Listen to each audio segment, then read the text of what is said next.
दोस्तों टामेटानी सीजन में टामेटानो सूप तो बधाना घरमां बनतुं ज होय छे लगभग। अने आजे आपणे पण टामेटानो सूप बनाववा जई रह्या छीए। तो मारी स्टाइलथी आज आपणे बनावीशुं टामेटानो सूप। तो चलो हवे आपणे बनाववानुं शरू करीए।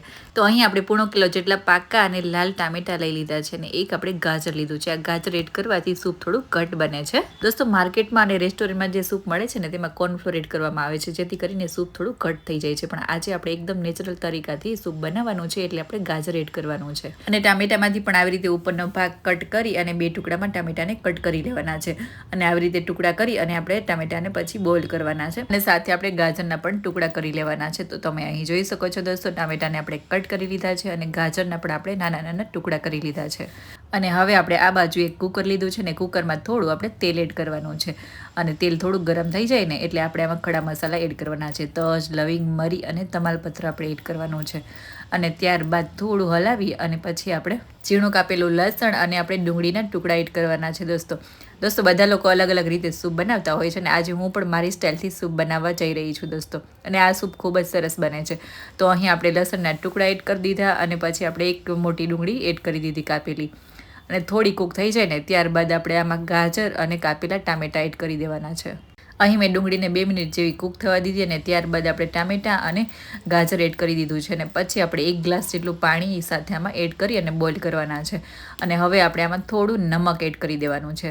તો સ્વાદ અનુસાર થોડું આપણે નમક એડ કરશું અને સાથે આપણે 1 ગ્લાસ જેટલું પાણી એડ કરશું અને લીલા ધાણાની દાંડલી આપણે સાથે એડ કરવાની છે દોસ્તો। લીલા ધાણાની દાંડલી આમાં ખૂબ જ સરસ લાગે છે। તો અહીં આપણે જો આ દાંડલીઓ પણ સાથે એડ કરી દઈશું અને આપણે 1 થી 2 સીટી થાય ને ત્યાં સુધી આમને બોઇલ કરી લેશું। તો અહીં દોસ્તો આપણે 2 સીટી થાય ને ત્યાં સુધી બોઇલ કરી લીધા છે ટામેટાને અને ગાજરને અને અહીં સરસ ટામેટા બોઇલ પણ થઈ ગયા છે। હવે આપણે બ્લેન્ડર જોડે બ્લેન્ડ કરી લેવાનું છે। તો અહીં તમે જોઈ શકો છો દોસ્તો આપણે કુકરમાં જ આપણે બ્લેન્ડર સાથે બ્લેન્ડ કરી રહ્યા છે અને સરસ મજાનું ઘટ અને એકદમ ક્રશ થઈ ગયા છે ટામેટા અને ગાજર બંને। અને હવે આપણે એક તપેલીમાં બધું જ ગાળી લેવાનું છે। તો અહીં આપણે એક છણની લીધી છે અને આ બધી જ પ્યુરી એમાં ગાળી લેવાની છે। દોસ્તો આપણે ટામેટામાં છાલો નીકાળ્યા વગર જ બોઇલ કર્યા છે અને આપણે પ્યુરી પણ બનાવી છે। તો ટામેટાની છાલો અને બિયાનો ભાગ છે ને એ આવી રીતે છન્નીમાં ઉપર આવી જશે। તો તમે અહીં જોઈ શકો છો છાલો અને બિયાનો આ બધો જ ભાગ છે ને અહીં અલગ થઈ ગયો છે અને સરસ મજાની ઘટ એવી પ્યુરી બની અને તૈયાર થઈ ગઈ છે અને આ પ્યુરી એકદમ સ્મૂથ એવી બની ગઈ છે અને થોડી ઘટ પણ છે ગાજરના હિસાબે।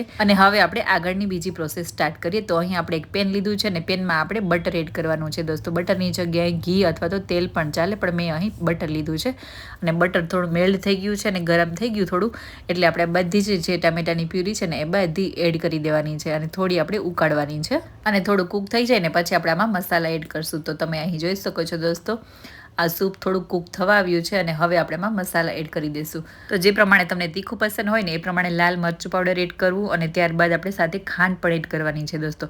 તો ખાંડ જે પ્રમાણે તમને સ્વીટ પસંદ હોય ને સૂપ એ પ્રમાણે ખાંડ પણ એડ કરવી અને આ સૂપમાં ખાંડનું પ્રમાણ થોડું વધારે હશે ને તો સૂપ સારું લાગશે કેમ કે ટામેટા ખટાશ પડતા હોય એટલે ખટાશને બેલેન્સ પણ થઈ જશે। અને ત્યારબાદ આપણે મરીનો પાવડર એડ કર્યો છે દોસ્તો 1 ચમચી મરીનો પાવડર આ સૂપમાં ખૂબ જ સરસ લાગે છે અને ટેસ્ટ પણ ખૂબ જ આવે છે તો ચોક્કસથી એડ કરવો। ત્યારબાદ આપણે નમક એડ કર્યું છે। નમક આપણે બોઇલ કરવામાં પણ એડ કર્યું હતું એટલે ધ્યાન રાખી અને અત્યારે આમાં એડ કરવાનું છે અને ત્યારબાદ આપણે થોડી વાર આ સૂપને ઉકાળી લીધું છે અને તમે અહીં જોઈ શકો છો દોસ્તો સરસ મજાનું ઉકળી પણ ગયું છે અને એકદમ ઘટ પણ થઈ ગયું છે। અને છેલ્લે આપણે લાસ્ટમાં લીલા ધાણા એડ કરવાના છે। તો મેં અહીં થોડા અને ઝીણા કાપી અને લીલા ધાણા એડ કરી દીધા છે દોસ્તો અને લીલા ધાણાની પણ સુગંધ ખૂબ જ સરસ આવે છે અને આપણું સૂપ અહીં બની અને તૈયાર થઈ ગયું છે। તમે અહીં જોઈ શકો છો આ સૂપ સરસ મજાનું ઘટ થયું છે અને જેમ ઠંડુ થશે ને એમ આ સૂપ ઘટ થતું હોય છે અને આ સૂપ આપણે એકદમ નેચરલી બનાવ્યું છે। કોઈ આર્ટિફિશિયલ કલર યા તો કંઈ પણ એડ કર્યું નથી કોર્નફ્લોર પણ આપણે એડ કર્યો નથી। તો અહીં આપણું સૂપ બની ગયું છે તો હવે આપણે સર્વ પણ કરી લઈએ। અને દોસ્તો આજે મેં આ સૂપ ભાતની સાથે બનાવ્યું છે અને આ સૂપ ભાતની સાથે ખૂબ જ સરસ લાગે છે। દોસ્તો તમે પણ એકવાર ભાતની સાથે આ સૂપ બનાવી અને ચોક્કસ ટ્રાય કરજો ઘરમાં બધાને ખૂબ જ પસંદ આવશે। તો દોસ્તો આઈ હોપ કે આ સૂપની રેસીપી તમને પસંદ આવી હશે। દોસ્તો રેસીપી પસંદ આવી હોય તો લાઇક અને શેર કરવાનું ના ભૂલશો અને મારી ચેનલ તમે હજી સુધી સબસ્ક્રાઇબ નથી કરી તો પ્લીઝ સબસ્ક્રાઇબ કરવાનું પણ ના ભૂલશો। અને દોસ્તો મારી બધી જ રેસીપી ઇન્સ્ટાગ્રામ પર અને ફેસબુક પર અવેલેબલ છે તો ત્યાં જઈને પણ ચોક્કસ જોજો અને મારા પેજને અને મારા આઈડીને ફોલો કરવાનું ના ભૂલશો। તો ચાલો દોસ્તો ફરી મળીશું નેક્સ્ટ વિડીયોમાં। ત્યાં સુધી આવજો બધાને જય શ્રી કૃષ્ણ।